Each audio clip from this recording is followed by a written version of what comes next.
Hi guys, good morning. So, divine feminine ஓட message earthly masculineக்கு என்னன்னு பார்ப்போம். Divine feminine ஓட மெசேஜ் earthly masculineக்கு என்னன்னு பார்ப்போம். Divine feminine ஓட மெசேஜ் earthly masculineக்கு என்னன்னு பார்ப்போம். ஃபர்ஸ்ட் கார்டு வந்து contemplate. தெரியுதா? Contemplate. Contemplation is the highest expression of man's intellect and spiritual life. It is that life itself fully awake, fully active, fully aware, that is alive. It is a spiritual wonder.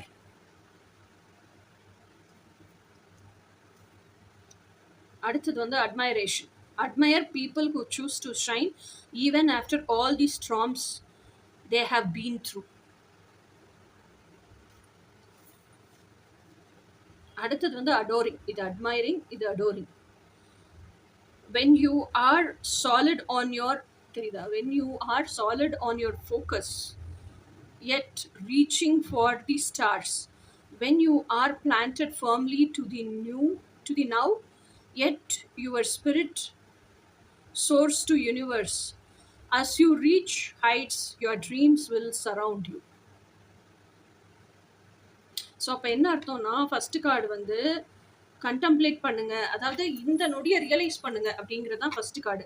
இந்த நொடியில் எது நிஜமோ அதுதான் நிஜம். ஓகேயா? So அந்த நொடியில் ஃபுல்லாக அவேக்காக இருங்க, ஃபுல்லாக அவேராக இருங்க, ஃபுல்லாக ஆக்டிவாக இருங்க அப்படிங்கிறது தான் ஸ்பிரிச்சுவல் ட்ரூத்து. அதை ஃபாலோ பண்ணுங்கிறது தான் கண்டம்ப்ளேட். செகண்ட் ஒன் வந்து வாழ்க்கையில் எவ்வளவோ லைஃப் சேலஞ்சஸ் சந்திச்சிருப்பாங்க, அதெல்லாம் சந்திச்சும் இன்னும் அவங்க ஸ்ட்ராங்காக நிற்கிறாங்கல்ல, உடஞ்சு போயிடாம, அந்த மாதிரி பீப்புளை அட்மயர் பண்ணுங்க அப்படிங்கிறது தான். இது வந்து என்னன்னா அடோரிங் வந்து என்னன்னா, நம்ம இங்க கீழே உட்காந்துருக்கோம், கீழே உட்காந்துட்டு மேல இருக்க நட்சத்திரத்தை பார்த்து ரசிக்கிறோம், அந்த நட்சத்திரத்தையே பறிக்கிறதுக்கு ஆசைப்படுறோம் இல்லையா? ஆனா பூமியில நிலையா நிக்கிறோம், ப்ரெசன்ட் மொமெண்ட்ல இருக்கோம். ப்ரெசன்ட் மொமெண்ட்ல இருந்து தான் நம்ம ஃபியூச்சருக்கு போகிறதுக்கு நம்ம ஆசைப்படுறோம் இல்லையா? ப்ரெசன்ட் மொமெண்ட்ல இருந்து தான் கனவு காண்றோம், ஃபியூச்சர் எனக்கு இப்படிதான் வேணும்னு சொல்லிட்டு இல்லையா? ஸோ அந்த ஃபியூச்சர் வேணுங்கிறதா நமக்கான ஸ்டார்ஸ் இல்லையா? அதை போய் நம்ம பிடிக்கணும்னு நினைக்கிறோம். ஸோ அப்ப என்ன ஆகும்னா, நம்மளோட ட்ரீம்ஸ்லயே நம்ம எப்பயுமே இருக்கும்போது, அதுதான் வேணும்னு ரொம்ப தீர்க்கமா திடமா இருக்கும்போது, அந்த ட்ரீம்ஸே நம்மளை சுத்தி வந்து நம்மளை சரவுண்ட் பண்ணும். அந்த அடோரிங்லயே இருங்க, அந்த கனவுகளை ரசிச்சுக்கிட்டே இருங்க, எப்பயுமே அதை வந்து எமோஷனோட கலந்து அந்த வாழ்க்கையே அதுவாக வாழுங்க அப்படிங்கிறது தான் இந்த கார்டு சொல்லுது. அப்போ அந்த கனவே உங்களை சுத்தி உங்களை தேடி வரும். ஓகே, ஸோ இதுதான் இன்னைக்கான டிவைன் ஃபெமினைன் மாஸ்குலைனுக்கு சொல்ற மெசேஜ். இனி நாளைக்கு மெசேஜ் என்னன்னு நாளைக்கு பார்ப்போம். Until then, bye.